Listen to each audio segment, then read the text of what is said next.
নমস্কার সবাইকে। আবারও চলে এসেছি একটা নতুন ব্লগ নিয়ে। তো সকাল সকাল ঘুম থেকে উঠে কিছু বাজারহাট করে রেডি হয়ে গেছি। তো আজ ছিল আমার বাড়িতে একটা বিশাল বড় যজ্ঞ। তো তার জন্য দেখো আমার বাড়িতে স্বয়ং শালগ্রাম শিলায় এসেছে। আর আমি ঠাকুর ঘরটাকে খুব সুন্দর করে, মানে ঠাকুর ঘরটা তো সাজানোই ছিল, ঠাকুরগুলোকে খুব সুন্দর করে আজকে সাজিয়েছিলাম। সবাইকে বেশ মালা টালা পরিয়ে সুন্দর করে সাজিয়েছি। তো এটা ছিল একটা বিশেষ কাজের নবগ্রহের যজ্ঞ।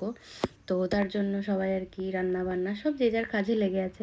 তো সকালের কোনো ভিডিও ক্লিপ আমি নিতে পারিনি, কারণ সকালবেলা আমি প্রচণ্ড ব্যস্ত ছিলাম, বাজার হাট হেনা তেনা এইদিকে।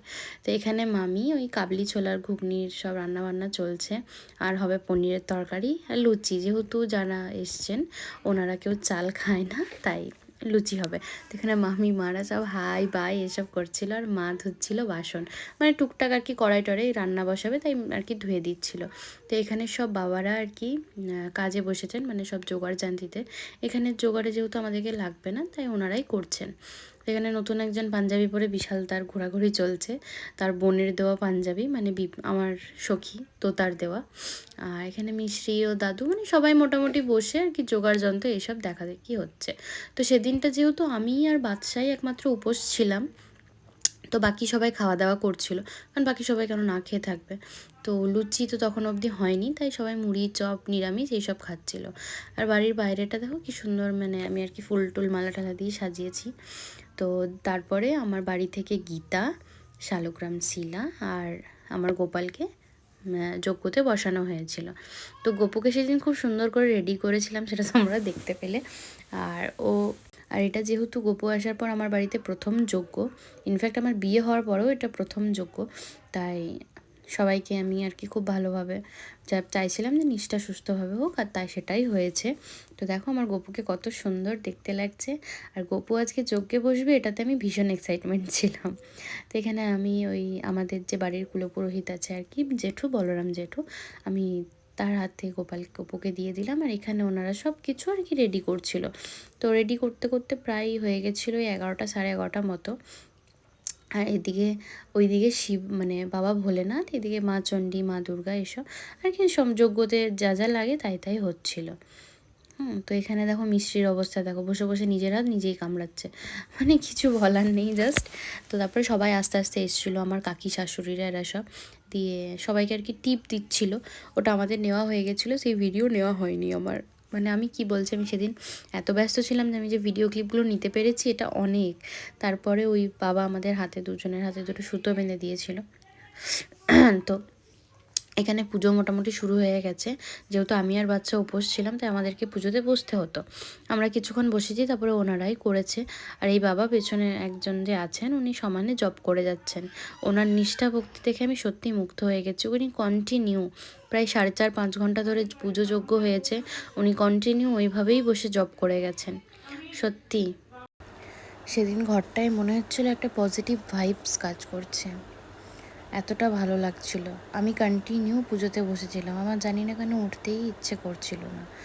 আর মাঝে মাঝে আমার গোপুসোনাকে দেখছিলাম, কারণ ও তো সেই সকাল থেকে বসে আছে বেচারা, একটুও শুতে পায়নি। তো এইদিকে পুজো মোটামুটি মানে হয়ে আসাতে যজ্ঞর প্রস্তুতি নেওয়া হচ্ছিল। তো যজ্ঞকুণ্ডটা যেহেতু ছোট ছিল তাই যজ্ঞকুণ্ডতে হবে না, তাই জন্য বড় ইঁট দিয়ে আর কি বানানো হয়েছিল। তো তারপরে দেখো যজ্ঞ ওদিকে চলছিল, আর এদিকে দেখো আমার সোনাটা চাবি নিয়ে খেলছিল। তো এখানে প্রায় যজ্ঞ তখন মিডিল পথে চলছে।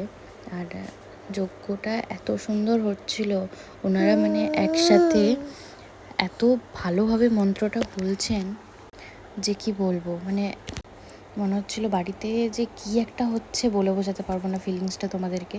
তো সেদিন খুব ভালোভাবে আমার যে কাজের জন্য আর কি এটা করা, খুব সুন্দরভাবে পুজো যজ্ঞ সব সম্পন্ন হয়েছে।